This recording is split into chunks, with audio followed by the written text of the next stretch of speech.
Hello, Professor Wise, and welcome to Group Two's presentation. My name is Ephraim Nagari. So for this assignment, you have asked us to choose a controversial topic to which to weigh the pros and cons of said topic. My group has chosen the implementation of artificial intelligence in the workplace. You might be wondering what that means. Well, I will be explaining to you what that means and giving you a brief history. So, what exactly is artificial intelligence, you might be asking? Well, it involves using computers to do things that traditionally require human intelligence.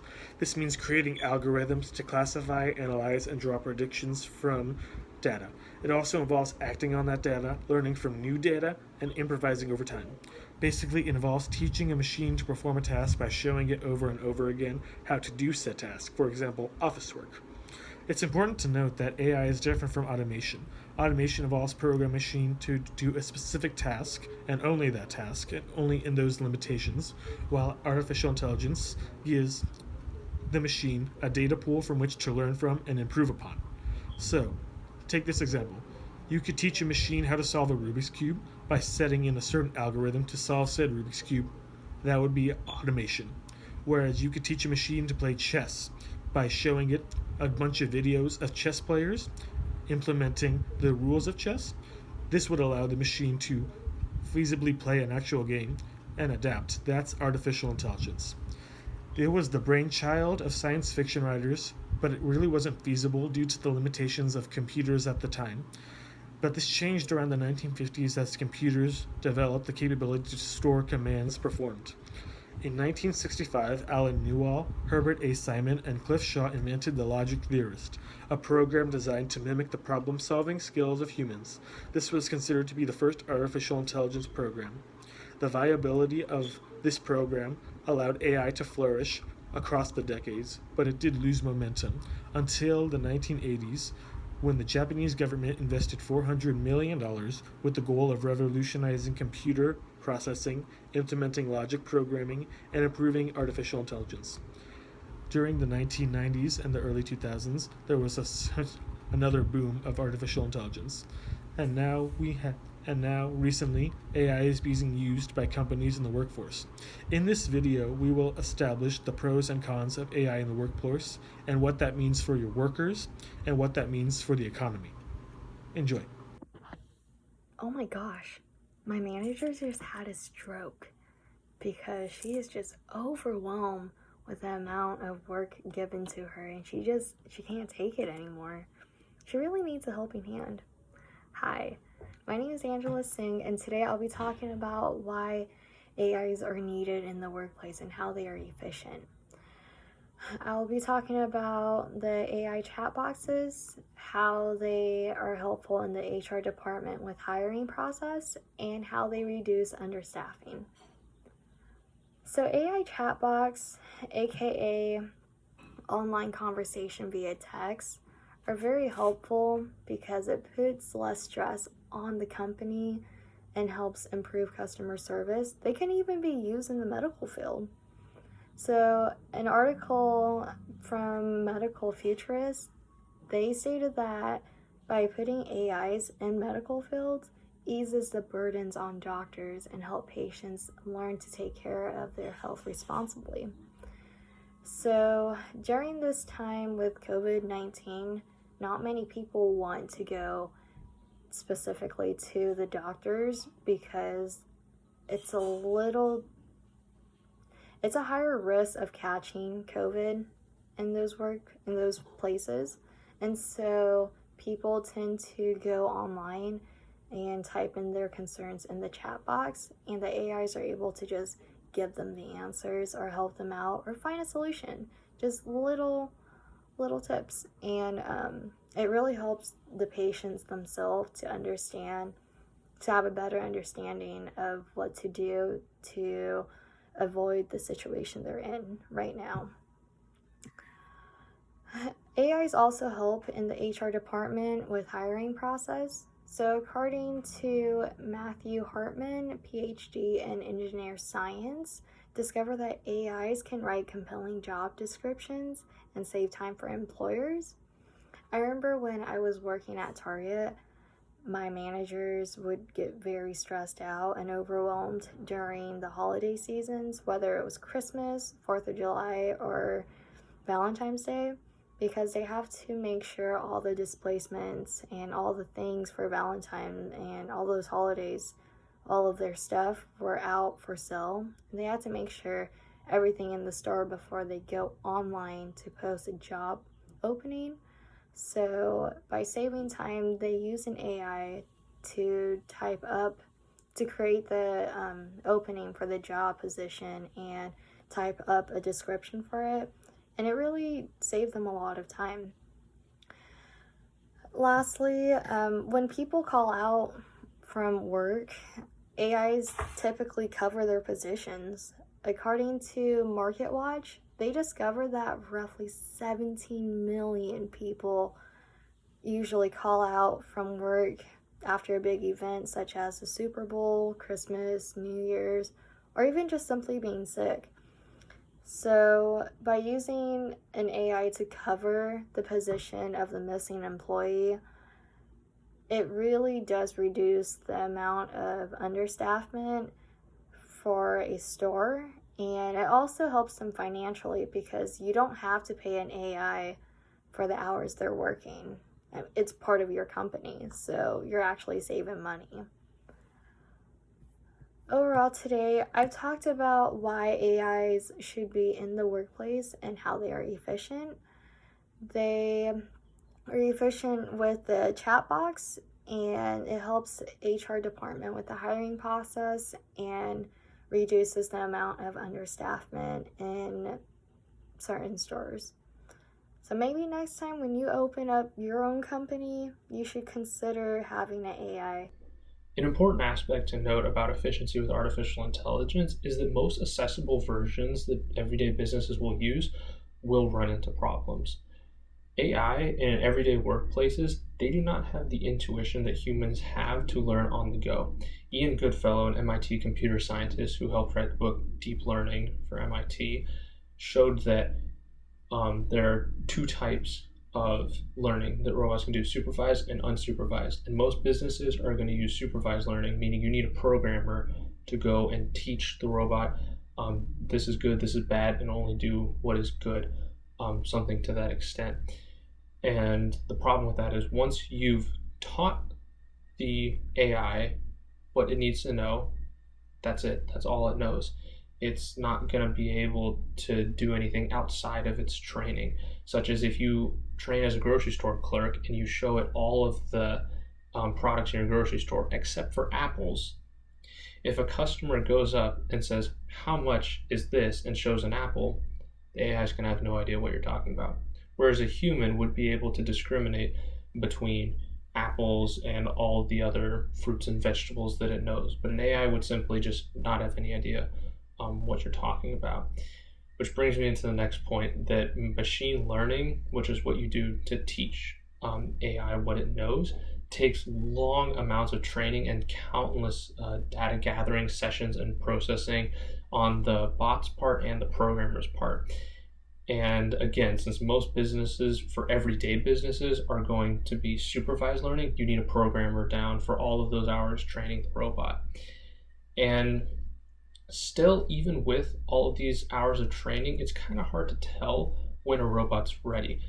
Bosch, the car manufacturing company, is currently working on self-driving cars, as a lot of companies have been trying to do. But one thing that Bosch has ran into is that they've done hours and hours of supervised learning with their cars. And even still, they have cases where the car will mix up something like a stop sign and a speed limit sign, which brings obvious potential dangers as a life is on the line.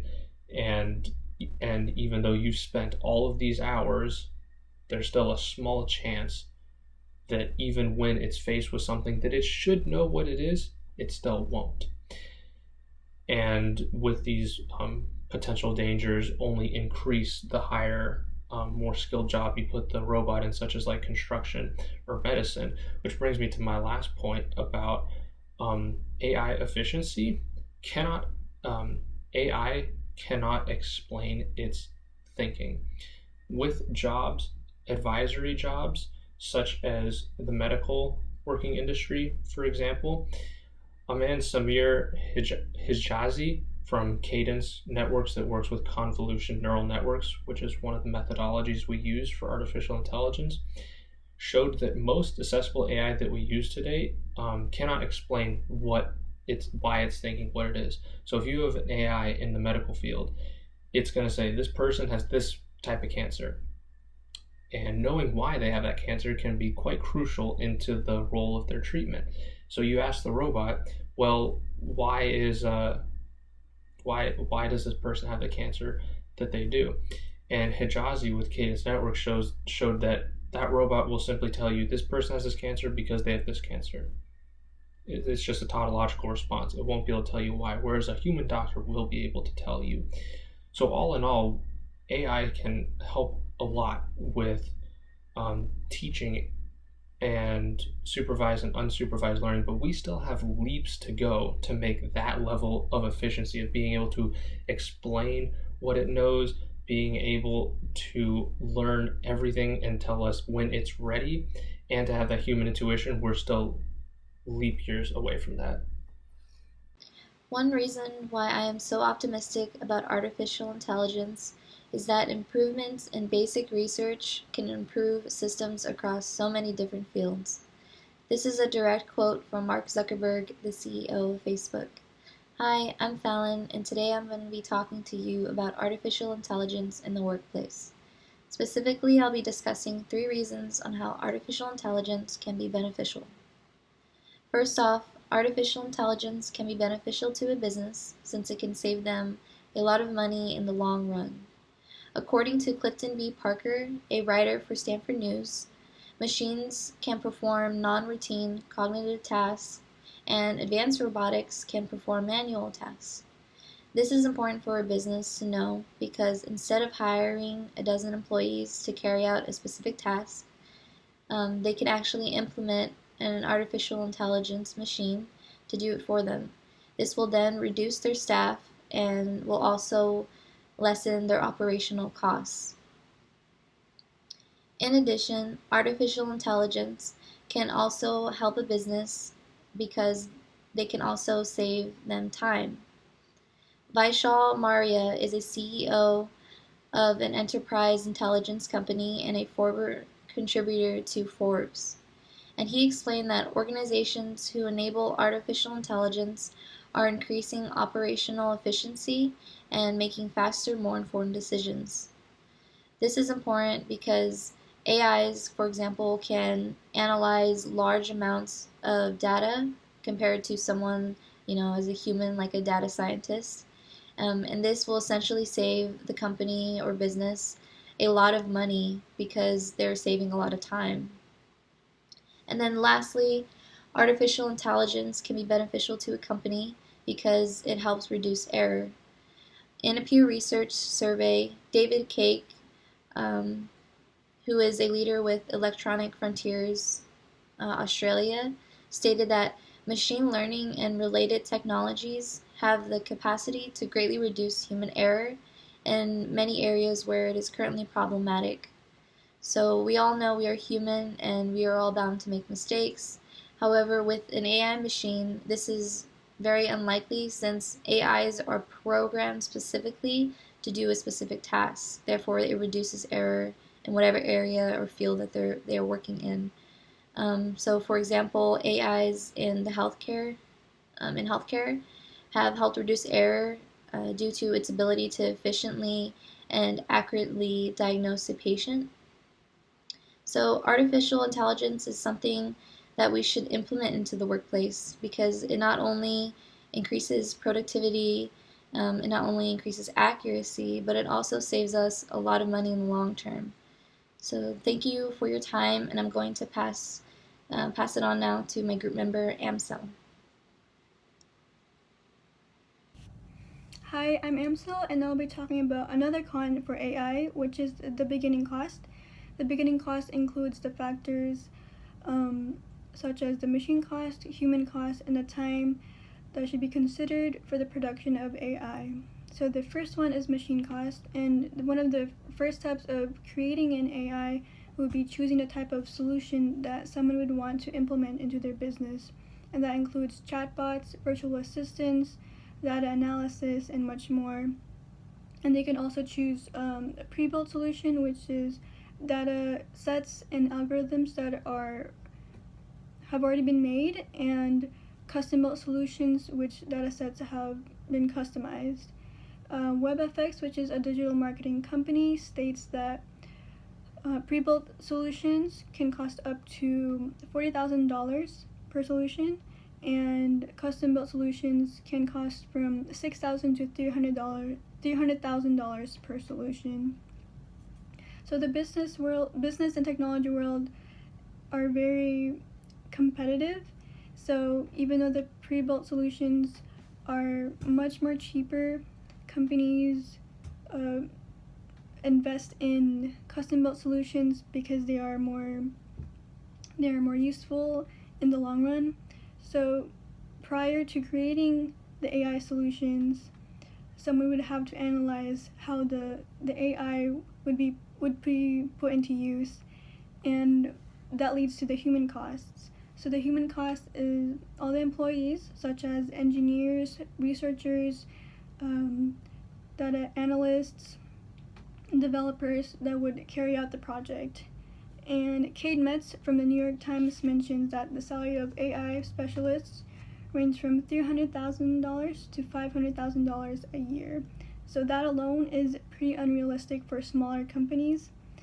And another stat is that the CEO of Avatar Corporation mentions that someone with a $75,000 salary can cost the organization $500 to $600 within 2 days. So that is costly, even though it's a lot. They make less than AI specialists. They would have to invest more money into their workers. Last but not least is time. So companies should not only invest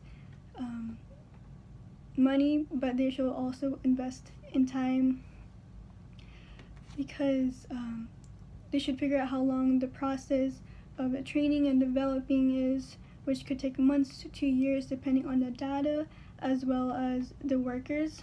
New York Times mentions that there are fewer than 10,000 people who have the skills necessary to tackle serious artificial intelligence research. So, considering how important the roles are into developing an AI, it would take a lot longer to find people who are capable to help them out. So, if you want the best outcome, you would have to invest a lot of time, the money, and also people. So those are all the pros and cons for AI in the workplace. The pros being that it saves money in the long run, and that it's efficient for employees as it helps with staffing as well as hiring processes. And the cons are that the beginning costs are too enormous, especially for smaller businesses, and that it's not as efficient as humans are, since it lacks human intuition, and there are problems that can still occur even training them for a long period of time. And that is our group presentation. Thank you for listening.